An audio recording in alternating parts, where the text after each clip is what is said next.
Hello, everyone, and welcome to Conversations with OLA. My name is Sandra Dunn. I'm Associate Director of OLA of Eastern Long Island. And OLA, for those of you who might not know, is OLA, and it stands for Organización Latino Americana, or Latino American Organization. We are a Latino-focused advocacy organization based here on the East End. Thank you for being with us today. And I'm so happy to have our special guest today, Dr. René Vázquez del Valle, who has a doctorate in social work from CUNY Graduate School and a master's in social work from Columbia University. He is also the author of a book that we'll be talking about today, Head, Heart, Crotch Connections, How Not to Fail in Search of Your Perfect Union. So we're thrilled to have you with us today. René, thank you so much. And René is also a practicing psychotherapist here in East Hampton, right? Correct. Yeah. At the East Hampton Family Medicine Clinic, which is part of the East Hampton Healthcare Foundation. That's right, yes. And so for how long have you been practicing out here on the I've East been End? working here for about the last 6 years Mm-hmm. with the medical practice. So for the most part, a lot of the clients that I see are referred by the medical doctors who feel they need some counseling, some help, some mental health support. Great, great. And we know that bilingual licensed clinical psychologists are in short supply out here, so we're glad you're here. Thank you. So we're going to talk a little bit about your book, but we a little bit later. But I did want to start off just with just learning a little bit about you. If you can just tell everybody Sure. about your background, how you came to this work, what made you want to be a psychotherapist. Sure. I was, since you asked about my background, Sure. I was born in New York City, actually, in an area known as Spanish Harlem, on the east end of upper west side of Manhattan, raised in between Brooklyn and Queens, and for a while we moved to Puerto Rico to live there, You're Puerto because Rican? I'm of Puerto Rican and Dominican descent, Mm-hmm. and I've lived primarily in Jackson Heights, which is a large Hispanic neighborhood. Yes. So I've been exposed to many of the other Latin American groups. And I came out here about 25 years ago To the East End. to the East End. Mhm. Originally, when I was out here, it was just on weekends, because I was living in the city and coming out here on weekends. But since I retired, which has been about for the last 10 years, it's the reverse. I'm living out here full-time and go into the city on weekends. Mhm, mhm. So you're retired, but you're still working. Yes, I'm retired, but I'm still working part-time, what they call fee-for-service work.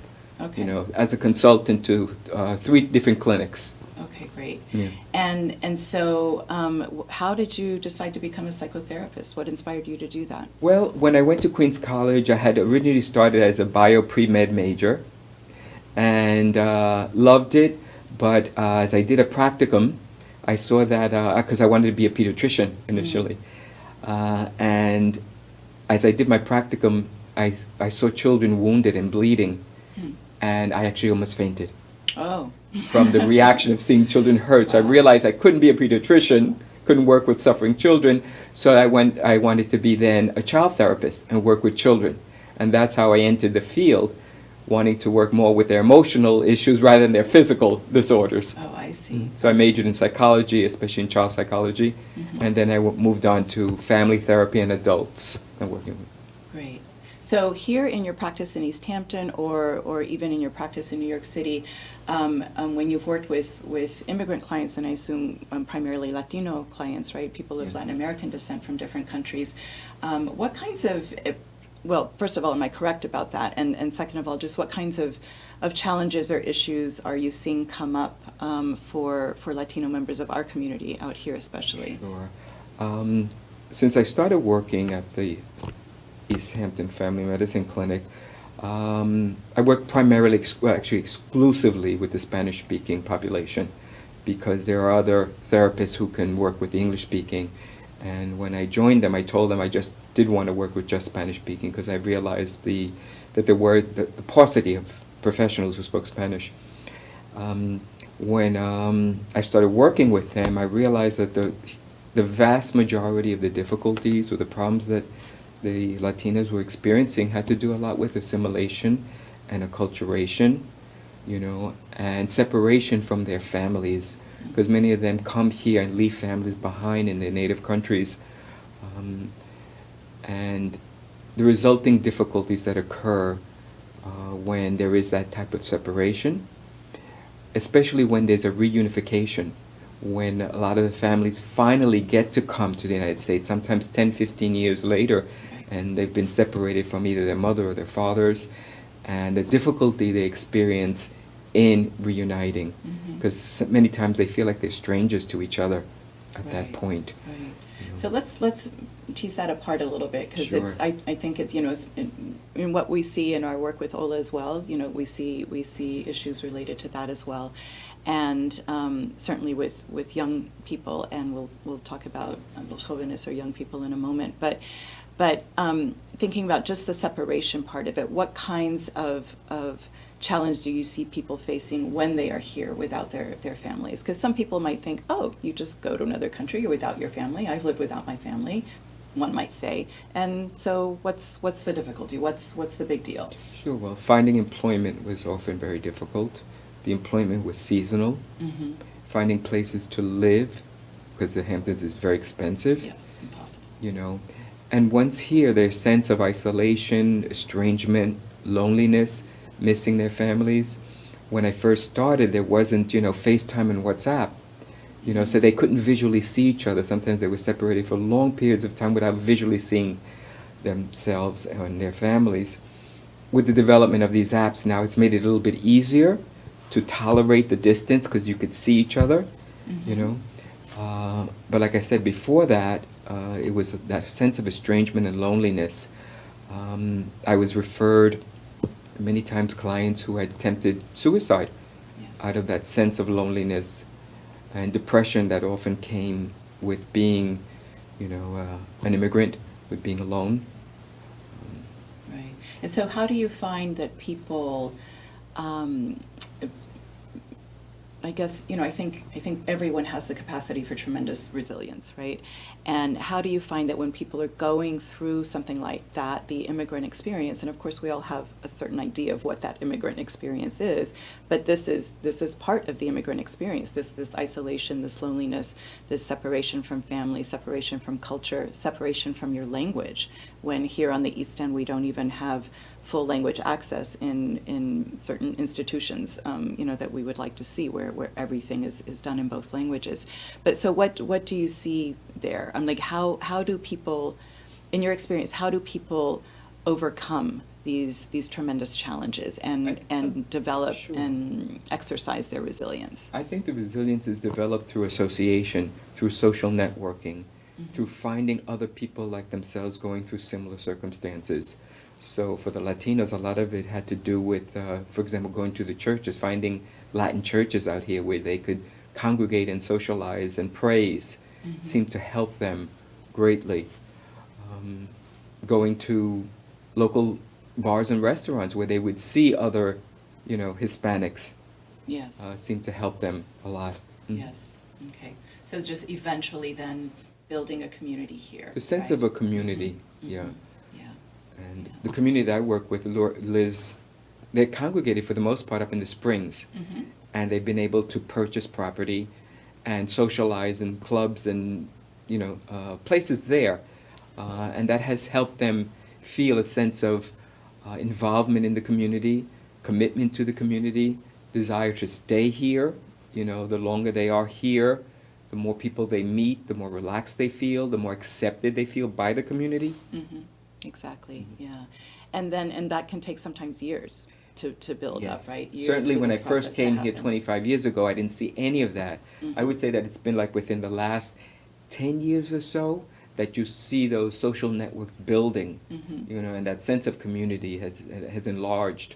Right, right. And it, you know, by the same token, it can take a long time for people to to amass the capital to be able to purchase to buy a house, house. right? And we see so many people able to do that, and people who are not able to do that, and people who are getting pushed out of the Hamptons because there aren't enough rental properties available, and the few that there are, the rents are skyrocketing. So we see all of these issues. Almost every day we're getting calls from people saying, my landlord is trying to kick me out. So we make sure that they understand what is yeah, and the legal depression and and not anxiety legal. associated with that. Exactly. Because a lot of them come to the clinic traumatized. They don't know how to manage these issues. They don't know who to go to, who to seek help from. Right. Right. So one thing that we do at OLA in terms of advocacy is we make sure that when people call us, that they understand their rights as tenants. There was a wonderful tenant protection law passed in New York State in 2019, and what we're finding is that landlords either are not aware of it or are violating it. And that sometimes when landlords are doing illegal evictions, that they are not being prosecuted. Charges are not being brought against the landlords. So we're trying to make sure, to right that wrong and to make sure that people know their rights, that landlords know the law, and that town governments and police know that they are supposed to be bringing charges. But that's just one challenge that people have. Yeah. One of the biggest challenges I noticed was the newly arrived learning the laws here. Yes.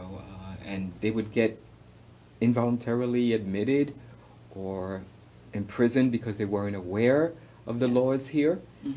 And that was a big challenge initially. Throughout the years, I think the word has spread what the laws are here and how it can be different in Latin America than here. Right. And sometimes they've had to learn the hard way, unfortunately. Right. And it's been very tragic and very sad for many.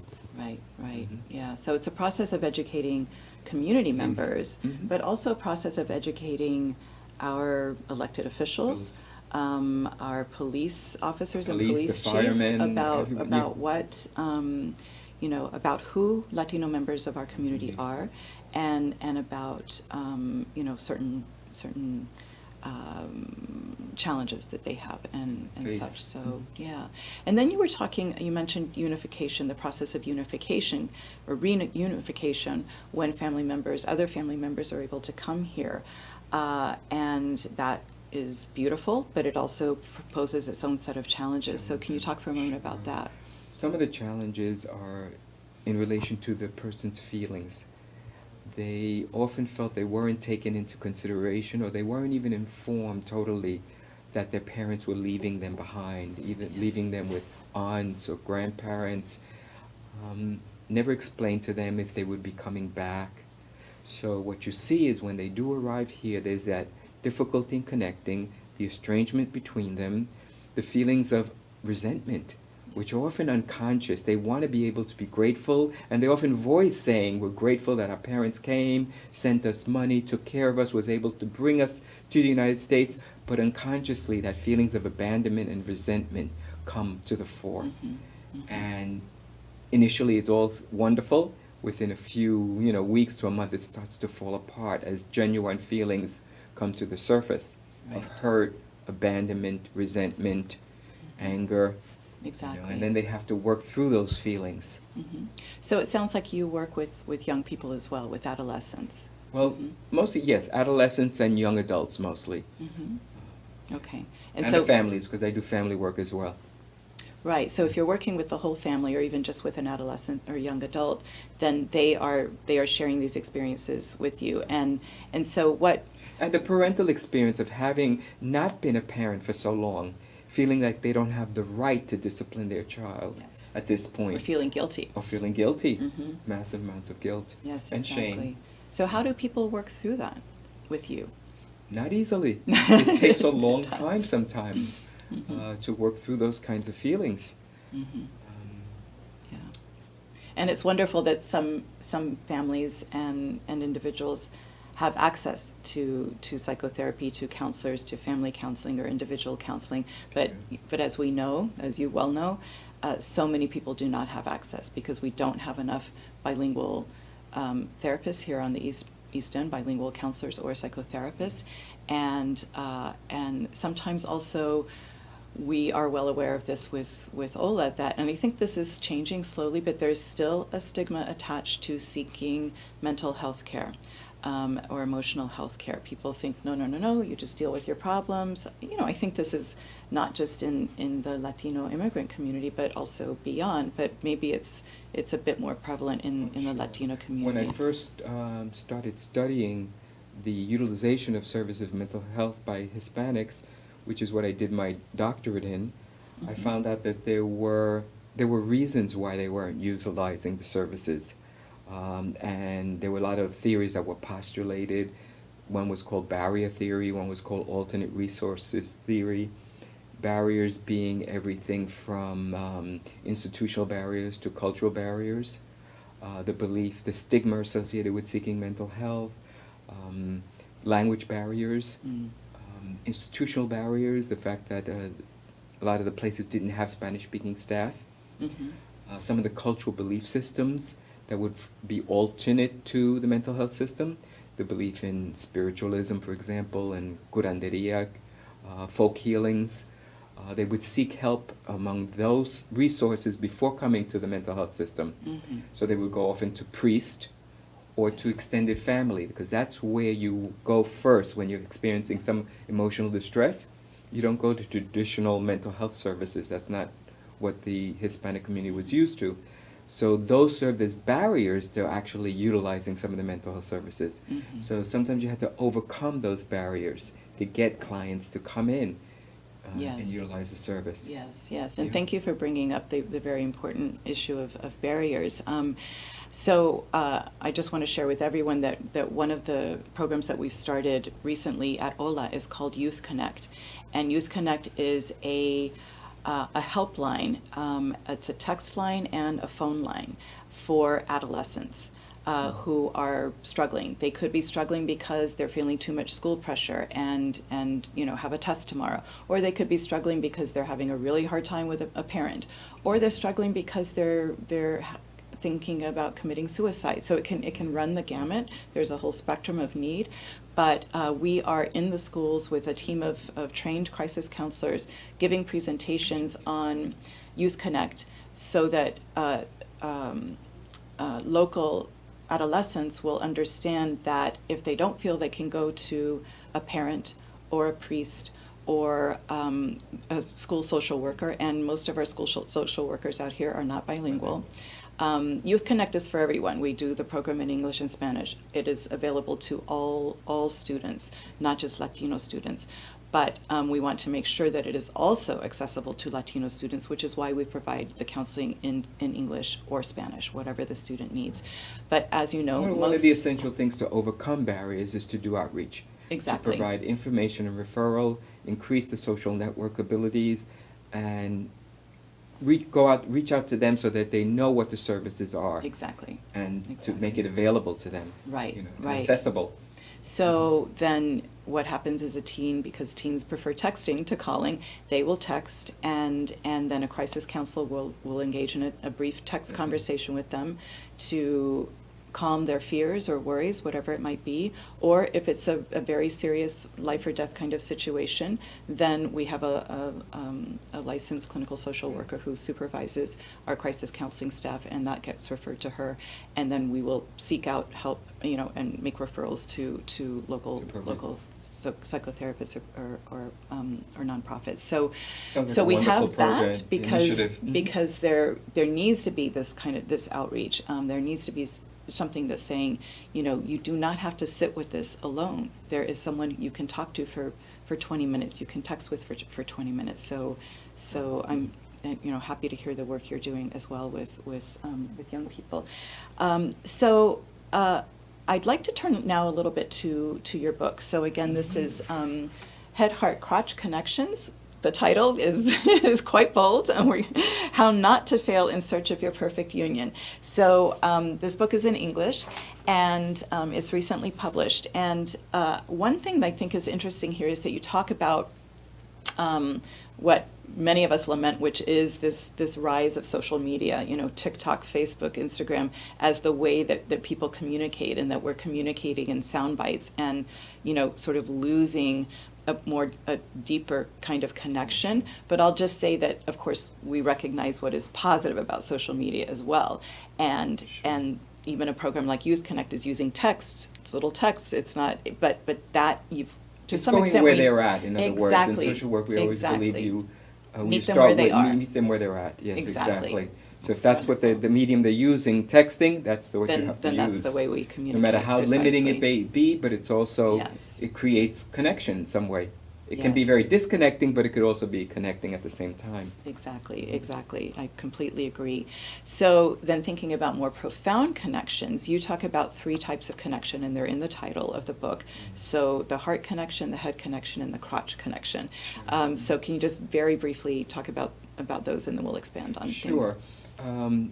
The title of the book, Head, Heart, Crotch Connections, is really about mind, body, spirit connections. That was the paradigm that we knew before. Yes. I call the head, heart, crotch as a modern distillation of 21st century adaptation of that. But it really refers to the head, which is the thoughts, the heart, which is the feelings, and the crotch, which is the sexuality.